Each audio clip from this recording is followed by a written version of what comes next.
Good afternoon.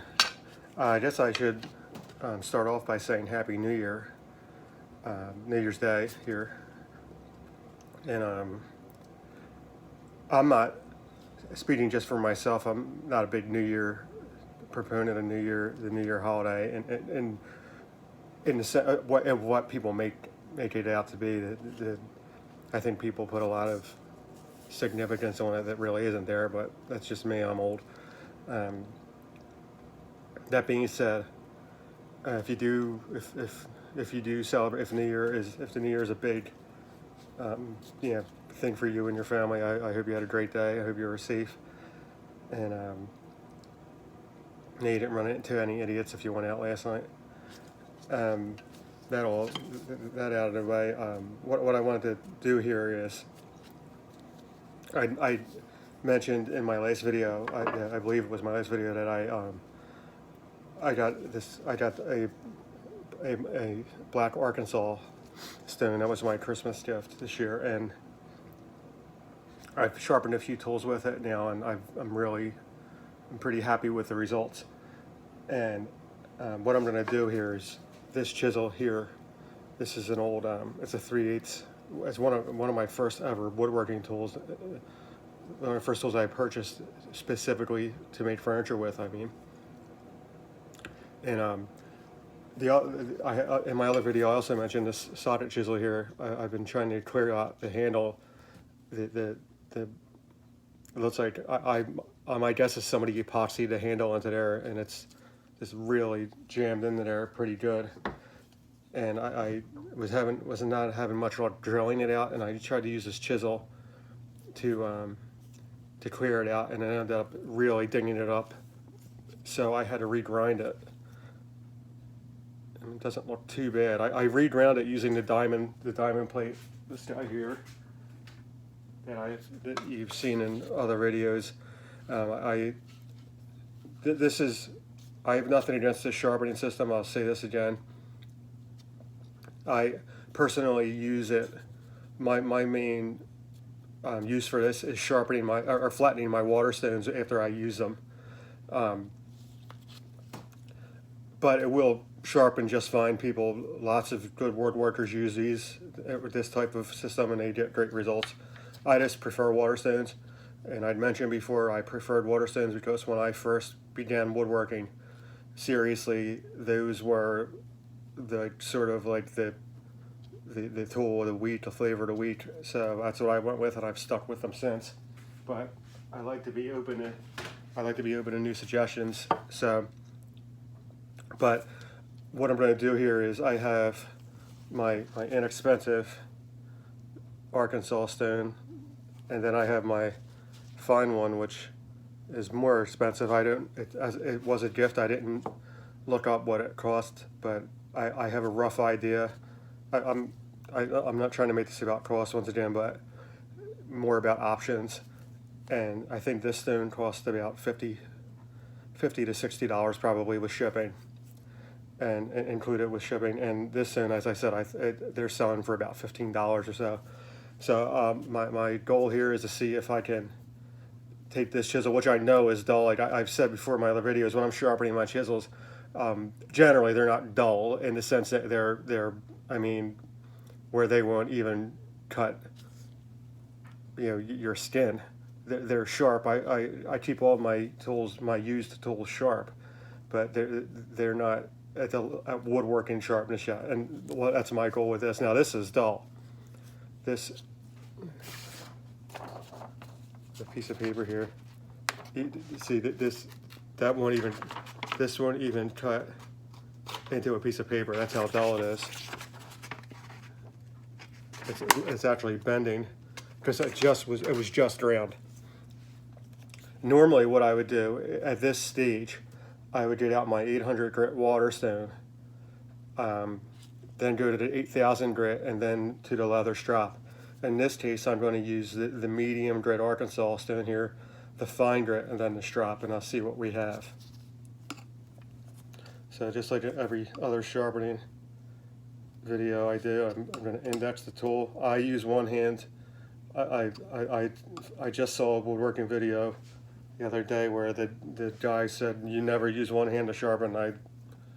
I've seen a lot of guys sharpen with one hand. I don't do it to copy anybody. I just do it because it feels a lot more natural to me. You know, I've said this before again, I don't hardly have giant hands, but they're certainly not small. And to me, this motion, I mean, it's doable. It just doesn't feel natural to me. And if something doesn't necessarily feel natural, after I've been woodworking for long enough to know when something feels natural and when something doesn't. You know, it's not a, you know, it's when you learn a new skill, there's a lot of, especially when you're playing a musical instrument, for instance, a lot of the things you do at first don't feel natural, but after a few years of practice and such, you start to feel that you start to get a natural feel to how you do things. And for sharpening on a chisel this size, the natural feel to me is using one hand, locking my wrist, keeping my wrist locked. I push down with my index finger here, which pushes the handle of the chisel up into my wrist, and it keeps it very rigid. Like if I'm this, I lose more control trying to hold down with my left hand than I do with one hand on a smaller chisel. Now, if this were a really wide chisel or a plane iron, I could there's probably a little bit more call to use both hands in that regard, because you're trying to keep pressure down on a wider area, and doing that with one finger is not as easy. But any chisel up to 3/4 of an inch, I feel perfectly comfortable using one hand, and I generally have pretty good results. I almost have a full bar. There's a bar all the way across, but it feels a little bit thicker on the one side. And when I say thicker, we're talking about the difference between one hair and two hairs.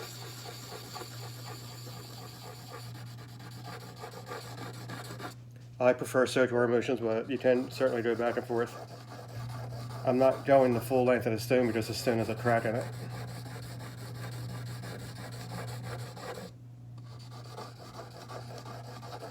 I really should replace it.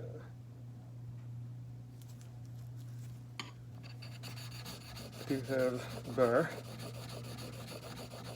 but because I'm basically starting from scratch, I'm going to use this. I'm going to use this stone one more time. Index and left.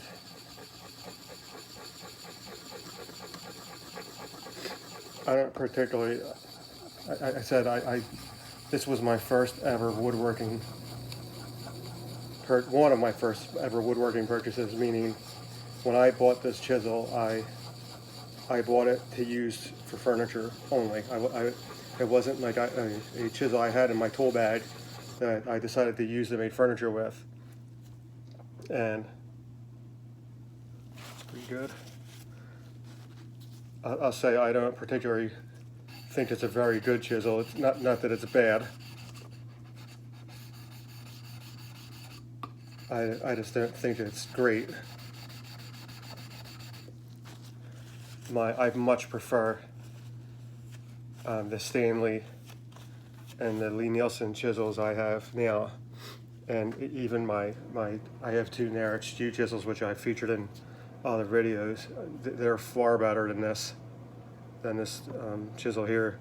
I can never, even after years of woodworking, you sort of get a little cocky, and you go back and you find a tool that you didn't have success with in the past, or you didn't like, and I don't even want to say cocky. Maybe it's just I look at it as, well, at the time when I bought that chisel, I wasn't necessarily. I mean, I didn't have very much experience, So maybe it was me, not the tool. But going back to it, I've not, my initial thoughts on it were pretty much confirmed. It just doesn't seem to want, it doesn't sharpen up very easily. It doesn't really hold a great edge. And for the price, I don't remember, I'll be perfectly honest, I don't remember exactly what I paid for it. I would guess and say it was probably $15 to $20. I would personally recommend, if you're going to spend, if you're going to spend $20 on a chisel, you might as well spend $30 and get yourself a Stanley or or even a Narex or something like that. You know, one of the Stanley Sweethearts or one in there. I don't know all of the Narex, the designation, their names for their chisel line, but I know that they do make some pretty good chisels. I don't particularly care for their handles, and that's probably what has kept me from using them. But that put on a burr really quick. Now I have no idea how sharp this is yet. It certainly looks better.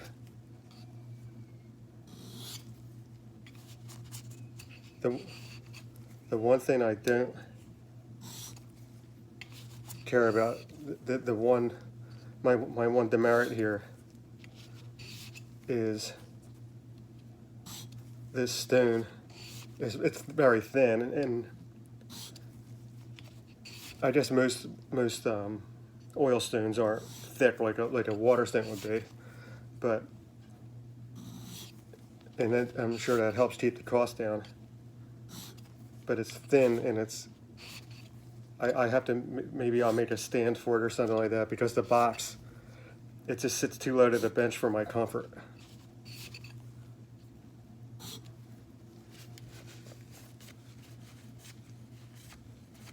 So I'm somewhat prepared. I have my strop ready. And I've been sharpening here and there for the past few days. So here I am using two hands, as you can see, because I'm going in one direction and pulling back.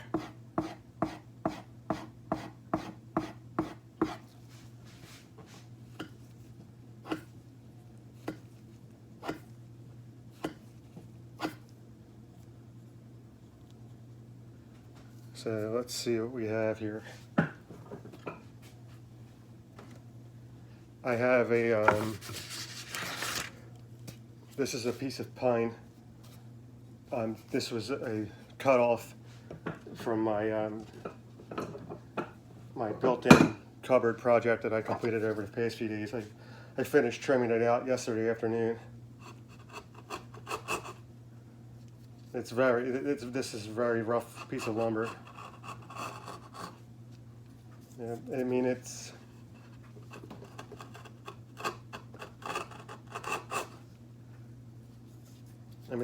definitely sharper, but I'm not really getting, I should be able to take, oh, there we go. So I should be able to take shavings in it. It's just the board is rough sawn. I picked it up.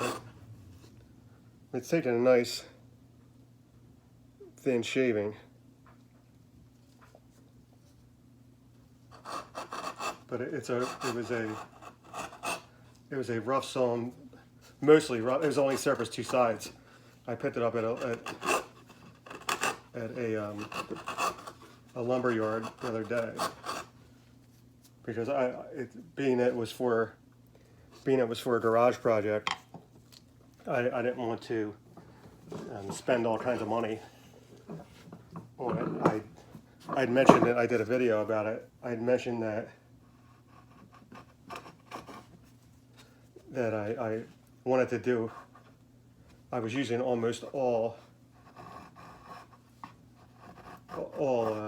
strap lumber and some boards that I had saved from a set of bunk beds that we used to have years back.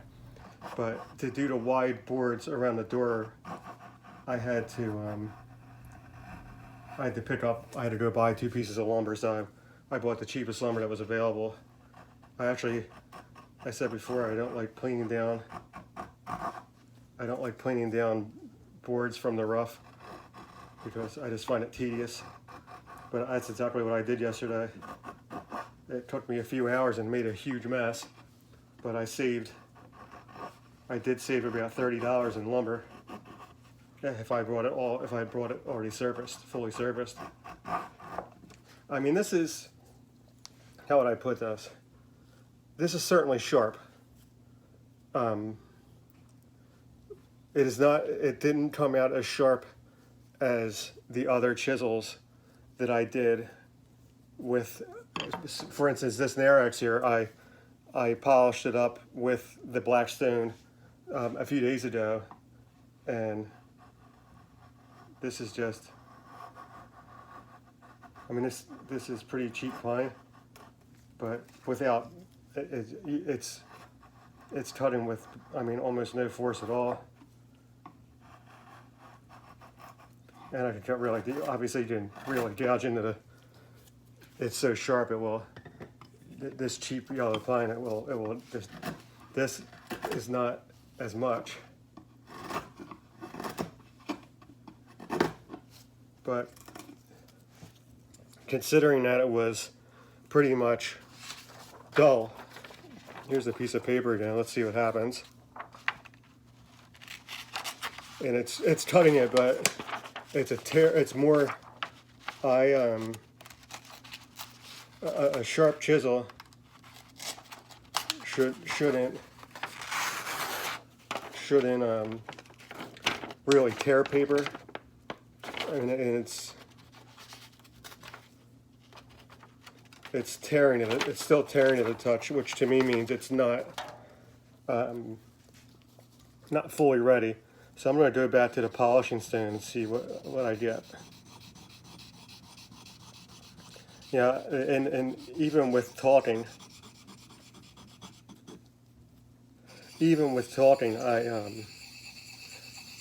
I raised the burr very quickly. So considering that this went from dull to reasonably sharp in a matter of just a few minutes is a good sign. Because trust me when I say it was extremely dull. It was duller than it would have been out of the box. Most decent chisels, when you get them,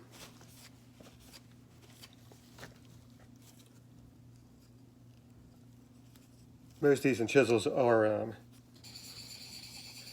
at least have somewhat of an edge on them right out of the package or the box. This being that it was basically it was used almost like a screwdriver would be, which was my fault. But I went to this chisel because I quite frankly don't care if anything bad happens to it.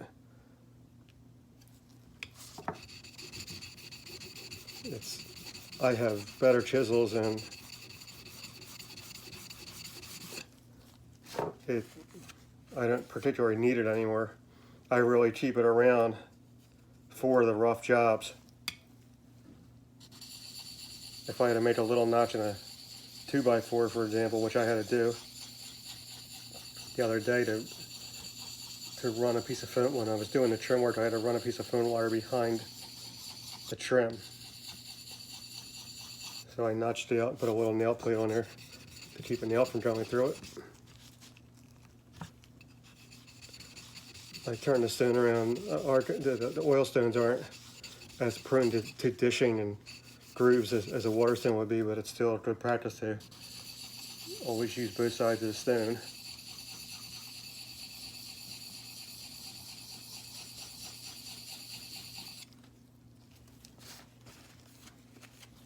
as I said with oil stones, the one thing I really like more than water stones is they have, you can almost hear, you can hear when the tool is sharpened. The sound it makes, it makes a I don't know the best way to describe it, maybe a whisk. It just has this real crisp sound that water stones don't necessarily, or at least they're probably, a water stone you could probably hear as well, but it's harder to hear.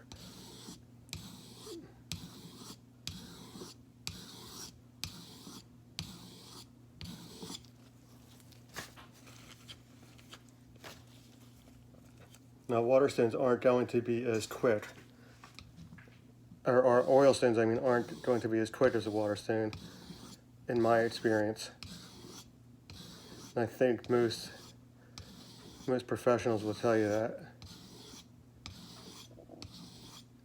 That's one of the benefits of a water stone, is because when you use them, the slurry that is created it's constantly exposing a fresh level of grit, which helps it to cut quicker.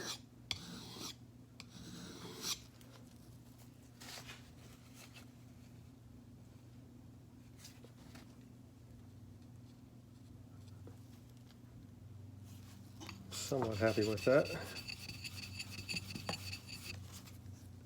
But I'm going to go a little bit more, and I'll go this is, I don't know why I do this. When I sharpen it in the videos, for some reason I move really slow and deliberately. I usually sharpen at about this speed. I try to go fast to keep a speed, but also know that I have control over the tool. There's no point in going too fast and losing control. You're just defeating the purpose. A skewed chisel is much more difficult to fix than taking a little bit more time when you sharpen.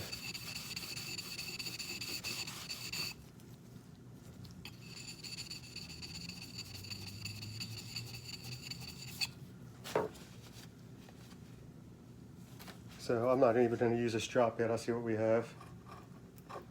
And that's better. And that's a lot better too.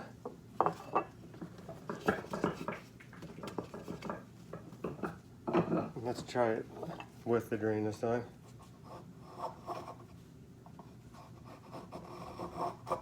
So that's good. And try the end drain again.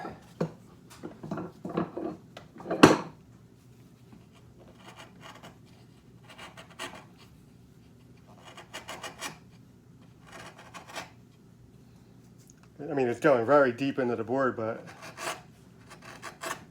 the board is so rough. I'm exposing like really nasty. It's actually kind of wet too. Still a little damp. But there we go. That's a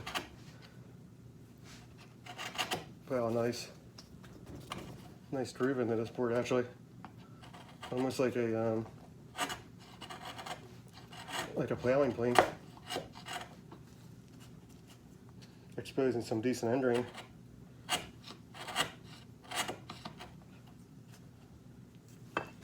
And we'll try the other side. Actually is the cutoff, the saw cutoff. So the end drain there is a little bit better.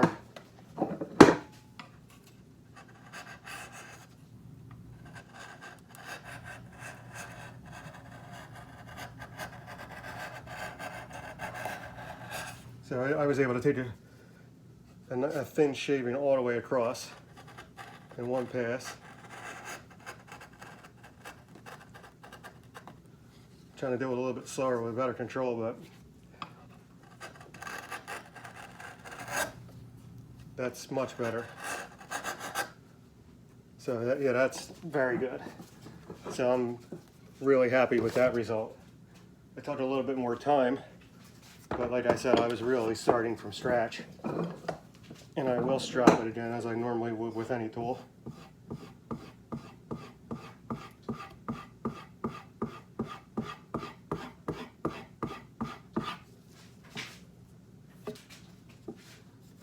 Polished it back a little bit better too.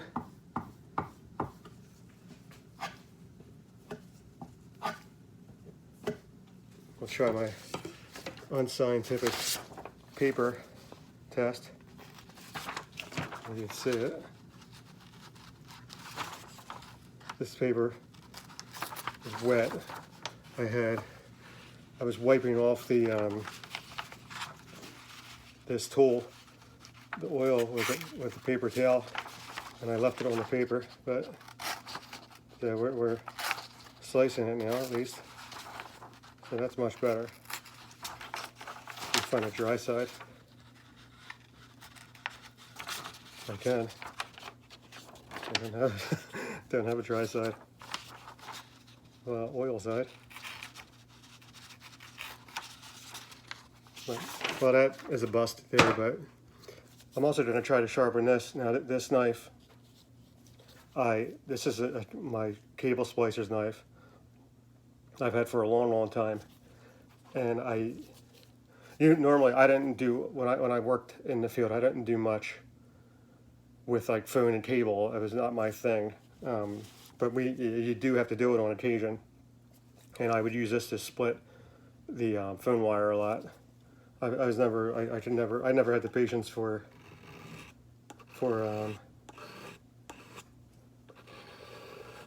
doing Cat 5 and coax and regular Cat 3 phone cable. I always rather we called in a phone guy to do it because they had all the specific tools for stripping it. We always had I didn't have a cable stripper or a Cat 5 stripper. I never had a Cat 5 stripper. Maybe there even is such a thing.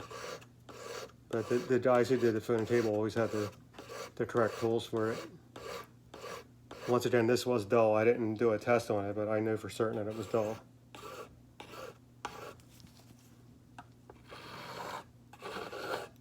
Because I used it yesterday, and I found out firsthand that it was dull. I attempted to use it, I didn't actually use it.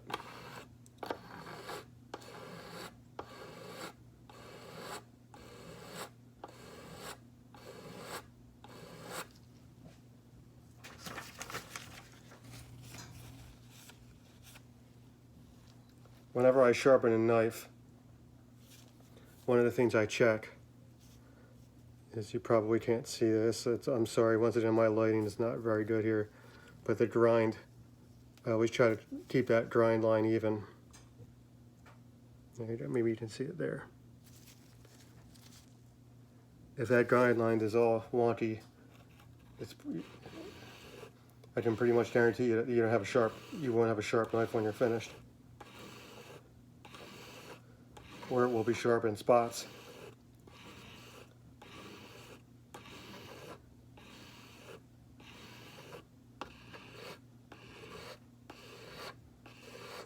I don't generally count my strokes. I just try to keep them even. I'm pretty meticulous, but I'm not that meticulous.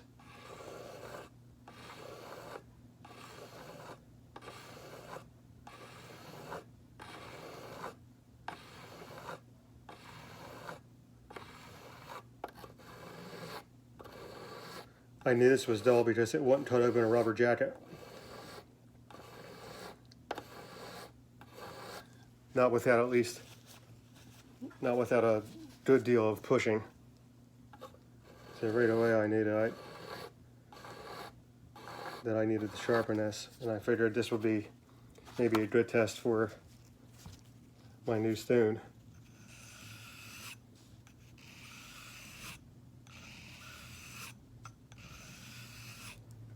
And I have to stress once again, I think where my videos, if they have any value at all, is I don't edit them. I've edited one video, and it was because one of them was because my wife came into the garage, and the other one because the part of it got cut, so I had to when I was uploading it, so I had to edit it so it looked more coherent, and I just don't have the patience for doing that. But what I'm getting at is, you're seeing everything happen here as it's happening, and it's with this stone, especially. You're seeing I've only used this stone now. This is the third time I've actually used it in a session. So you're getting to see, theoretically, you're getting to see in so-called real time what I'm doing.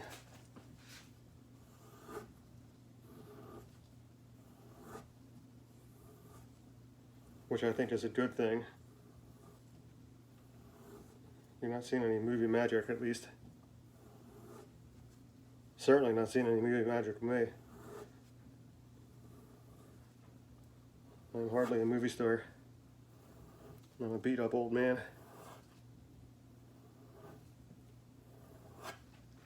So we'll try my oil soaked paper here, and now my oil soaked bench.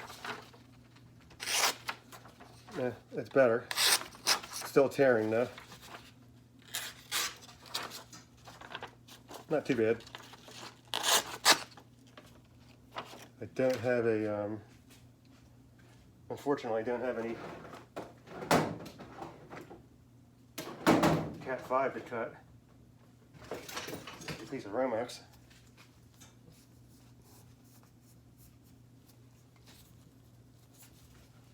This is what this knife is meant to do. And that did that fine. This knife isn't really meant to do anything more than cleanly slice a Romex jacket, or really a Cat 5 and Cat 6 table jacket now. And at that, it will do just a fine job.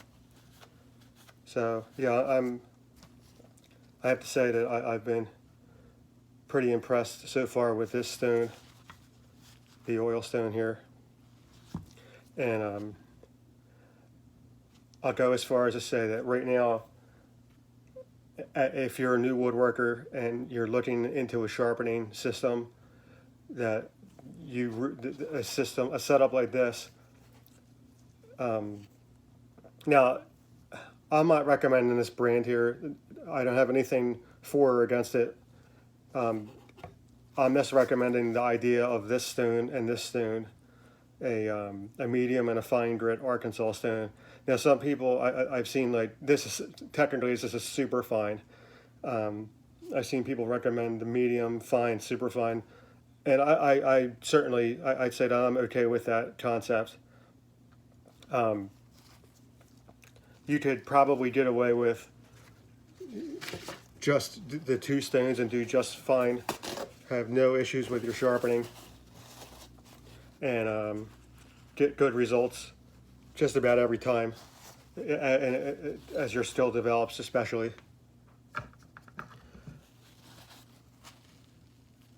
I'm trying to present new ideas, new directions, stuff like that, where I hated the one thing that always bothered me,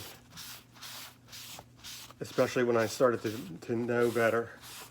I hated the rigidity of a lot of the woodworking. When I first started woodworking, there was a couple really influential magazines at the time, fine woodworking, popular woodworking in particular. A lot of magazines. There are probably, I'm on the last two left, but there were others, and it got into such a ridiculous level of of minutia about how you should woodwork, what methods you should use, down to the chisels, down to all kinds of just crazy things. Um, you know, if you didn't do this, that, or the other, you weren't a real woodworker. And to me, it just did nothing.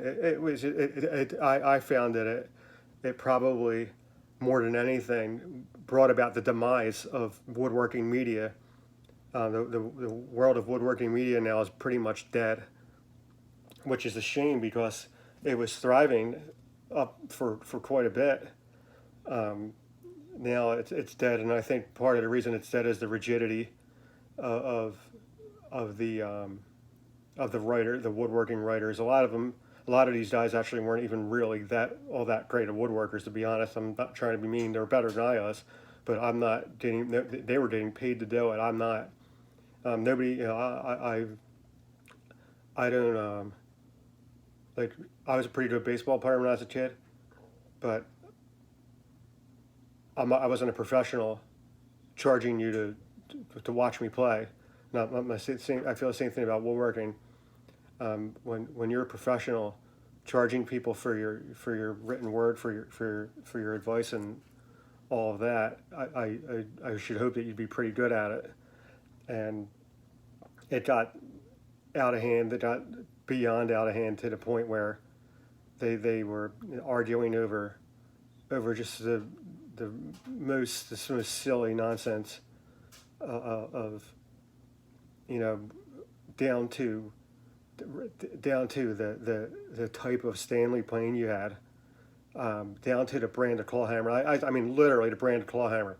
I've seen that. And so, but when I first started woodworking, as I said, that water stones were really popular, and they were quite expensive actually. And I saw woodworking writers with, they had these, they had a setup for sharpening from a 250 or a 400 grit water stone, I believe, all the way up to like a 30,000. And you're talking about a system of stones that could cost you up to $12 or $1,300, maybe more, depending on the brand.